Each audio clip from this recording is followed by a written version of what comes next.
বিচার কার্যক্রম শেষ না হওয়া পর্যন্ত আওয়ামী লীগ ও অঙ্গ সংগঠনের রাজনৈতিক কার্যক্রম নিষিদ্ধ করে প্রজ্ঞাপন জারি করেছে স্বরাষ্ট্র মন্ত্রণালয়। এর ফলে দলটি কোনো ধরনের প্রকাশনা, গণমাধ্যম, অনলাইন ও সামাজিক যোগাযোগ মাধ্যমে কোনো প্রচারণা, মিছিল, সভা সমাবেশ ও সম্মেলন করতে পারবে না।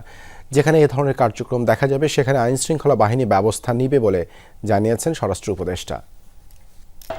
ইস্পাহানি বেকারি ফ্রেশ, স্বাদের আবেশে একটু আয়েশ। ছাত্র জনতার গণ অভ্যুত্থানে ৫ আগস্ট পতন হয় আওয়ামী লীগ সরকারের। এরপর থেকে গণহত্যার অভিযোগে দলটিকে নিষিদ্ধের দাবি ওঠে। সেই দাবি পূরণে আন্দোলনের মুখে সংশোধন করা হয় সন্ত্রাস বিরোধী ও আন্তর্জাতিক অপরাধ ট্রাইব্যুনাল সংক্রান্ত দুটি আইন। সংশোধিত অধ্যাদেশ আমলে নিয়ে বিচার না হওয়া পর্যন্ত আওয়ামী লীগ এবং ভ্রাতৃপ্রতিম সংগঠনের সকল রাজনৈতিক কার্যক্রম নিষিদ্ধ করেছে স্বরাষ্ট্র মন্ত্রণালয়, জারি করেছে এ সংক্রান্ত প্রজ্ঞাপন। এখন প্রজ্ঞাপনে যে ধরনের ইনস্ট্রাকশন আছে আমরা ওই ধরনের মতোই কাজ করব এবং আপনাদেরও অনুরোধ করব যেন আমরা ওই ধরনের ভাবে কাজ করে দিতে পারি।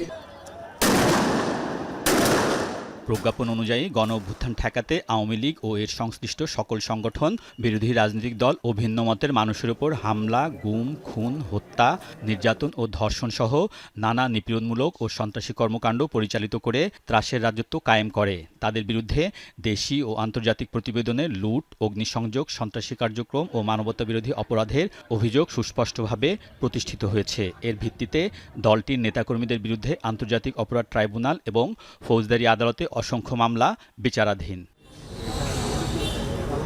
এরপরও আওয়ামী লীগ ও এর সহযোগী সকল সংগঠন মামলার বিচারে প্রতিবন্ধকতা সৃষ্টি ও জননিরাপত্তা এবং সার্বভৌমত্ব বিপন্ন করার পাশাপাশি গণ অভ্যুত্থানে অংশগ্রহণকারী ছাত্র জনতার উপর হামলা, উস্কানিমূলক মিছিল ও রাষ্ট্রবিরোধী লিফলেট বিতরণ করছে।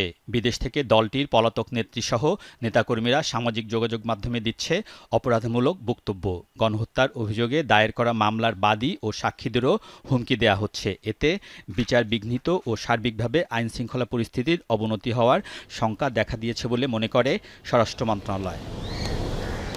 এসব কার্যক্রম সংশোধিত সন্ত্রাস বিরোধী অধ্যাদেশের ১৮(১)-এর পরিপন্থী। এজন্য আওয়ামী লীগ ও এর সহযোগী সকল সংগঠনের কার্যক্রম নিষিদ্ধ করা হয়েছে বলে জানান স্বরাষ্ট্র উপদেষ্টা। বলেন, কার্যক্রম নিষিদ্ধ থাকা অবস্থায় আওয়ামী লীগ ও এর সকল সহযোগী সংগঠন কোনো ধরনের প্রকাশনা, মিছিল, সমাবেশ করতে পারবে না। গণমাধ্যম, অনলাইন ও সামাজিক যোগাযোগ মাধ্যমেও চালাতে পারবে না কোনো প্রচারণা। অনেকগুলি মিছিলের কথা বললেন, তা আমরা সাথে সাথে অ্যাকশন নিয়ে নিব।